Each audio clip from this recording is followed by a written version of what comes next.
Hi all, അസ്സലാമലൈക്കും. Welcome back to Silna's kitchen. ഇന്നത്തെ recipe ഭയങ്കര വെറൈറ്റി ആയിട്ടുള്ള എന്നാൽ നല്ല സിമ്പിൾ ആയിട്ടുള്ള ഒരു അടിപൊളി സ്വീറ്റിന്റെ റെസിപ്പിയാണ്. നേന്ത്രപ്പഴം കൊണ്ടാണ് ഇത് തയ്യാറാക്കി എടുത്തിട്ടുള്ളത്. നല്ല ടേസ്റ്റിയാണ്.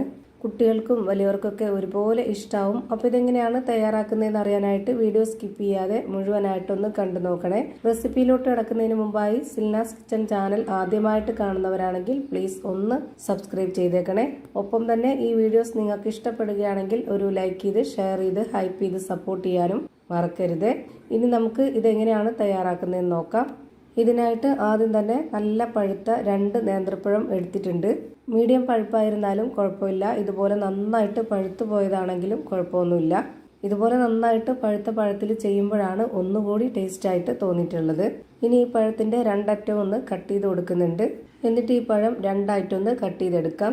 പിന്നെ ഇത് ആവിയിലൊന്ന് വേവിച്ചെടുക്കണം. അപ്പോൾ അതിന് വേണ്ടിയിട്ട് സ്റ്റവിലേക്ക് ഒരു പാനാണ് വെച്ച് കൊടുത്തിട്ടുള്ളത്. അതിലേക്ക് കുറച്ച് വെള്ളം ഒഴിച്ചു കൊടുത്തതിന് ശേഷം ഒരു റിങ് ഇറക്കി വെച്ചിട്ട് ഇടിയപ്പത്തിന്റെ ആ ഒരു അരിപ്പത്തട്ട് വെച്ച് കൊടുത്തതിന് ശേഷം അതിനുള്ളിലേക്ക് ഈ ഒരു പഴം വെച്ച് കൊടുക്കുക. എന്നിട്ട് അടപ്പ് വെച്ച് അടച്ചതിന് ശേഷം പിന്നെ ആ ഒരു അടപ്പിന്റെ ഹോളിലേക്ക് ഒരു പേപ്പർ തിരികെ വെച്ച് കൊടുത്തിട്ടുണ്ട്. എയർ ടൈറ്റ് ചെയ്തിരിക്കാനാണ്. ഫ്ലെയിം ഓൺ ആക്കിയതിന് ശേഷം ഒരു 10 മിനിറ്റ് ഒന്ന് ഇത് വേവിച്ചെടുക്കുന്നുണ്ട്. ഇപ്പോൾ ഇതാ നല്ല പോലെ വെന്ത് കിട്ടിയിട്ടുണ്ട്. ഇനി ഫ്ലെയിം ഓഫ് ആക്കി കൊടുത്തതിന് ശേഷം ഇത് വേറൊരു പാത്രത്തിലേക്ക് മാറ്റുന്നുണ്ട്. ഇതിന്റെ തൊലിയെല്ലാം ഇളക്കി കളഞ്ഞിട്ടാണ് ഇതുപോലെ ഇട്ട് കൊടുക്കുന്നത്. ഇനി ഈ നേന്ത്രപ്പഴം നന്നായിട്ടൊന്ന് ഉടച്ചെടുക്കാം. ചൂടോടെ തന്നെ ഉടച്ചെടുക്കുമ്പോഴായിരിക്കും നല്ല പെർഫെക്റ്റ് ആയിട്ട് കിട്ടുന്നത്. ഈ ഒരു നേന്ത്രപ്പഴം ഉടച്ചെടുക്കുമ്പോൾ നല്ല പോലെ ഒട്ടും കട്ടകളില്ലാത്ത രീതിയിൽ വേണം ഇത് ഉടച്ചെടുക്കാനായിട്ട്. ഇപ്പോൾ ഇതാ ഇതുപോലെ നന്നായിട്ട് ഉടഞ്ഞു കിട്ടിയിട്ടുണ്ട്. അടുത്തതായി ഇതിലേക്ക് പൊടി ഇട്ട് കൊടുക്കണം. ഞാനിതിലേക്ക് വറുത്ത അരിപ്പൊടിയാണ് ഇട്ട് കൊടുക്കുന്നത്. 1/2 കപ്പ് അളവിൽ ഇട്ട് കൊടുക്കുന്നുണ്ട്. പിന്നെ ഇതിലേക്ക് ഒരു നുള്ള് ഉപ്പ് ഇട്ട് കൊടുക്കാം. ഇനി ഇതിലേക്ക് ചെറിയൊരു മധുരത്തിന് വേണ്ടിയിട്ട് 2 സ്പൂൺ അളവിൽ പഞ്ചസാര ഇട്ട് കൊടുക്കുന്നുണ്ട്. ഈ ഒരു സ്പൂണിന്റെ അളവിൽ തന്നെയാണ് ഇട്ട് കൊടുക്കുന്നത്. ഒരുപാട് മധുരം ഇതിൽ വേണ്ട. ഇനി കുറച്ച് കളറായിട്ടിരിക്കാനായിട്ട് മഞ്ഞൾപ്പൊടിയും കൂടെ ഇട്ട് കൊടുക്കുന്നുണ്ട്.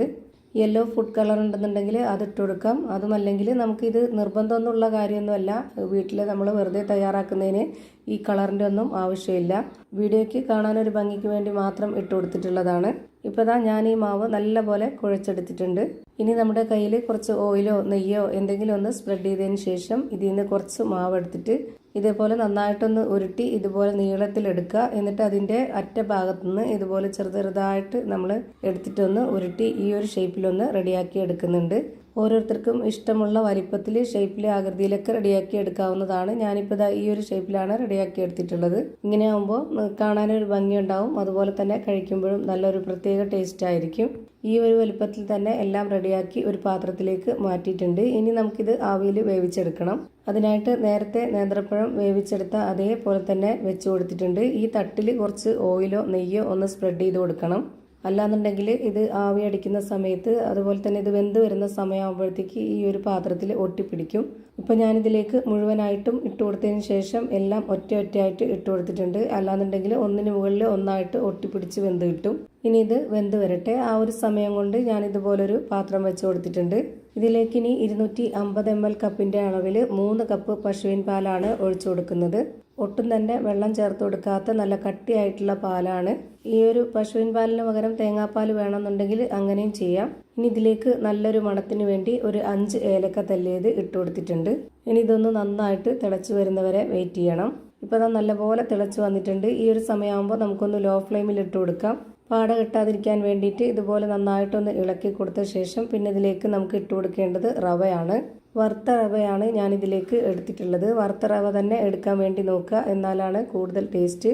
ഇപ്പം ഞാനിവിടെ 1/4 കപ്പ് അളവിൽ ഇട്ട് കൊടുത്തിട്ടുണ്ട്. അതിനോടൊപ്പം തന്നെ ഇതുപോലെ കയ്യിൽ വെച്ച് ഇളക്കി കൊടുക്കുകയും ചെയ്തിട്ടുണ്ട്. അല്ലാന്നുണ്ടെങ്കിൽ കട്ടയായിട്ടിരിക്കും. ഇനി ഈ റവ നല്ലപോലെ ഒന്ന് വെന്ത് വരട്ടെ. ഇത് നമ്മൾ വെന്ത് കുറുകുന്നതിനനുസരിച്ച് ഓരോരുത്തരുടെ ഇഷ്ടത്തിനനുസരിച്ച് നമുക്ക് ഇതിന്റെ ആ ഒരു പരുവം റെഡിയാക്കി എടുക്കാവുന്നതാണ്. ഇനി ഇതിലേക്ക് മധുരത്തിന് ആവശ്യമായിട്ടുള്ള പഞ്ചസാരയാണ് ഇട്ട് കൊടുക്കുന്നത്. ഞാനിവിടെ 1/4 കപ്പ് അളവിൽ 1.5 കപ്പ് പഞ്ചസാര ഇട്ട് കൊടുക്കുന്നുണ്ട്. പിന്നെ ഇതിലേക്ക് മധുരത്തിനെ ബാലൻസ് ചെയ്യാനായിട്ടുള്ള ഒരു നുള്ള് ഉപ്പ് ഇട്ട് കൊടുക്കാം. ഞാൻ ഉപ്പ് ഇട്ട് കൊടുത്ത ഭാഗം കട്ടായി പോയതാണ് വീഡിയോയിൽ. ഇപ്പോൾ ഇത് നന്നായിട്ട് കുറുകി വരുന്നുണ്ട്. കുറച്ച് ലൂസായിട്ടാണ് ഞാൻ ഇതിനെ തയ്യാറാക്കുന്നത്. അതുകൊണ്ട് ഇതിലേക്ക് കുറച്ച് വെള്ളം ഒഴിച്ചു കൊടുത്തിട്ടുണ്ട്. പച്ചവെള്ളം ഒഴിച്ചു കൊടുക്കരുത്. ചൂടാക്കിയതിന് ശേഷം മാത്രം ആ ഒരു വെള്ളം ഒഴിച്ചു കൊടുക്കുക. ഇനി ഇതിലേക്ക് നേരത്തെ വേവിക്കാനായിട്ട് വെച്ചിരുന്ന ആ ഒരു നേന്ത്രപ്പഴത്തിന്റെ കൂട്ട് വെന്ത് കിട്ടിയിട്ടുണ്ട്. അത് മുഴുവനായിട്ടും ഇതിലേക്ക് ഇട്ട് കൊടുക്കുക. റവ വെന്തതിന് ശേഷമാണ് ഞാൻ ഇതിലേക്ക് ഈ ഒരു നേന്ത്രപ്പഴത്തിന്റെ കൂട്ട് ഇട്ട് കൊടുത്തിട്ടുള്ളത്. പിന്നെ ഇതൊരു 2 മിനിറ്റ് നേരം കൂടെ വേവിച്ചെടുത്താൽ മതി. ഇനി ഇതിലേക്ക് ലാസ്റ്റായിട്ട് കുറച്ച് നെയ്യിൽ അണ്ടിപ്പരിപ്പും മുന്തിരിയും താളിച്ചതും കൂടെ ഒഴിച്ചു കൊടുക്കുന്നുണ്ട്. ഇപ്പോൾ ഇതാ ഭയങ്കര ടേസ്റ്റി ആയിട്ടുള്ള വെറൈറ്റി ആയിട്ടുള്ള ഒരു അടിപൊളി നേന്ത്രപ്പഴത്തിന്റെ സ്വീറ്റ് റെഡിയായി കിട്ടി. ഇനി ഇതിന്റെ ഫ്ലെയിം ഓഫ് ചെയ്തതിന് ശേഷം ചൂടോട് കൂടിയോ ചൂടാറിയോ എങ്ങനെ വേണമെങ്കിലും കുടിക്കാവുന്നതാണ്. ഭയങ്കര ടേസ്റ്റിയാണ്. അപ്പോൾ ഇത്രയേ ഉള്ളൂ ഇന്നത്തെ വീഡിയോ ഇഷ്ടമായാൽ ലൈക്ക് ചെയ്യാനും ഷെയർ ചെയ്യാനും കമന്റ് ചെയ്യാനും മറക്കരുത്. പുതിയൊരു വീഡിയോയുമായി വീണ്ടും വരും. Thank you for watching.